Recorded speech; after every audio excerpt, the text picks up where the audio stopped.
Background info.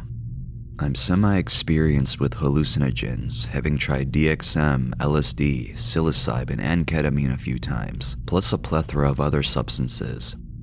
I've always handled heavy doses such as 5 dried grams of shrooms and 0.5 grams of nasal ketamine, so I was honestly overconfident going into my first Amanita experience. None of the substances I have tried has had any deliriant-like qualities, so I should have been much more careful with the dosing. Preparation. Amanitas are hugely misunderstood. Most reports and preparation tutorials claim that drying them converts most of the ibotenic acid to muscimol, but a scientific study done about the conversion proves otherwise.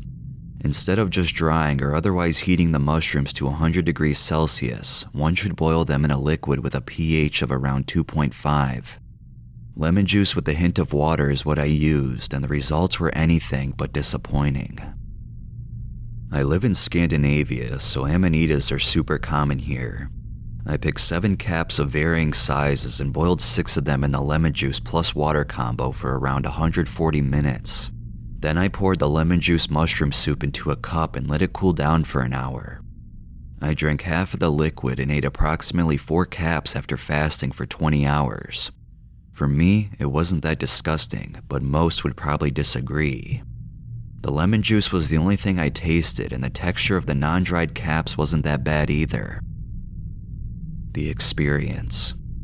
After ingestion, I started watching Pan's Labyrinth while waiting for the effects. Around 15 minutes later, I started feeling a bit sedated, and the feeling quickly began to intensify. 30 minutes into the movie, I had to stop watching and decided to sleep for a bit because the tiredness was already pretty intense. First, I did a 20-minute nap, but couldn't get myself out of bed and fell asleep again, this time without an alarm clock. Amanitas are incredibly potent dream enhancers, and I had a vivid dream with an LSD-like looping of some events that happened before I fell asleep and some made-up ones. I woke up an hour later, sweatier than an 80s porn star. The last thing that happened in my dream was me pissing myself, so when I woke up in damp clothes and confused mental state, I was sure I had just wet my bed. The weird thing is, I went to the toilet, and after emptying my bladder, I was still sure that the sweat on my bed and clothes was piss. I was panicking because I thought I had to do laundry in the super confused state. After 5 minutes of checking my bed again and again, I realized there was only sweat on it, and the accident hadn't really happened. Regardless of my inability to understand what is real, I thought I wasn't noticeably intoxicated, so I drank about half of what was left of the juice and ate one more cap and then decided to head outside, now 2 hours in. Finding a water bottle, keys, headphones, pipe, and clothes and getting myself out of the door took around 15 minutes because the amnesia and confusion were so intense. My plan was to head to the nearest forest and just walk around there. Walking was similar to walking while significantly drunk. I kept wobbling and couldn't keep a straight path, but never fell or were close to falling. Every time I blinked, I could see red and green lights that formed nature-themed surreal imagery. The visuals only lasted through the come-up and faded after around 30 minutes. The looping on amanitas was just insane. It resembles LSD loops where it feels like reality is constantly folding and creating combinations of realities. My mood was pure neutral, nothing really felt like anything. For example, nausea was just a feeling with no negative connotations. The deliriant-like qualities of Amanita started getting more and more prominent as the experience went on. For the whole duration of the trip, I felt like I had to do everything the voice in my head suggested me to. Luckily, it was never really anything bad. I always had one mission I had to do in order to elevate my consciousness. These were things like drinking a specific amount of water in a specific place, taking a stick from the ground and moving it to a specific spot.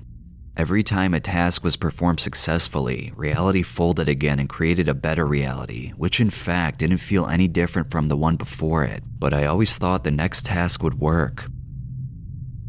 The first hour of my walk was nothing but doing harmless missions, until the mushroom voice in my head told me to smoke resin that was left in my pipe. Nasty and a horrible idea, but obviously I couldn't say no to creating a better reality, so I smoked. I took 2 long hits, really long since I couldn't feel any pain, and then started walking again. Now the tasks were finished and reality could fold itself without me doing anything about it, so I just walked around immersed in thought. The immersion at this point was just insane. I would be in my thoughts for 5 to 15 minutes and just snap out of it and realize I'd walked the whole time without me knowing it. Sometimes I followed the trail, sometimes just walked in a straight line. Around 5 minutes after the resin ingestion, I developed 2 thought streams that I kept switching between and had to find out which of them was reality. In reality, it was neither. In the main thought stream I believed to be true, I experienced every person's acts that led up to totally random events such as a car crash or a window breaking or a house burning. I felt like I was God who had to manually create events by acting out every person's role in said events. And not just people, but I had to act out the role of inanimate objects too. Acting out a single event felt like it took weeks, months, and at the end of the trip, years. In my other thought stream, I didn't need to be every person, but rather follow one person that led me to look at the same events that I had created in my other thought stream.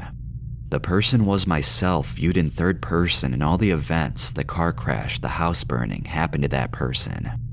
In other words, I created my own death from start to finish several times and then watched it happen. As I was walking back to my house, I remember several instances where my nervous system would shut off for a fraction of a second and my legs would fail me. Luckily, the fraction was so small that I never fell down, but constantly doing strange ducking motions and wobbling was really annoying. It kind of felt like an electric shock that would reset my physical body. The walk shouldn't even be called a walk, since it felt like just teleporting. For example, I didn't remember even a single frame of the last 500 meters of the journey. As I got to my door, I got this thought in my head that I didn't have keys, while in reality I did. At this point, the drunkenness was at new heights, and I smashed against a wall for dozens of times in a period of a few minutes. I was in a total psychosis, thinking the iterations of my death world was the real world and I couldn't stay in the actual physical realm even for a second. Thinking I didn't have keys and having left a window open, I decided to break into my own apartment, and after several minutes of trying, I finally succeeded. Now inside, I realized I hadn't touched my keys during the walk, so they couldn't have been missing, so I started looking for them. After 15 minutes of looking, mostly comprised of trying to find out what is real and what isn't, and trying not to fall down every 10 seconds, I found them. Now it was time to finally go to sleep. Aftermath and thoughts. When I woke up, I saw that I had apparently thrown my stuff and my roommate's stuff around the kitchen, but luckily nothing was broken and the chaos was manageable. The big problem was my phone missing. I did a Hail Mary move and went to look for my phone in the forest after a rain and actually found it, and it was still working. I had a really hazy memory of me throwing my phone into the ground, and it being screened down in the ground suggested that that was exactly what happened. I am not planning to trip on Amanita's a second time, since it wasn't pleasant, and the fact that I could have done anything during the periods I don't remember scares me. The trip did bring some insights, but it's just not worth the risks.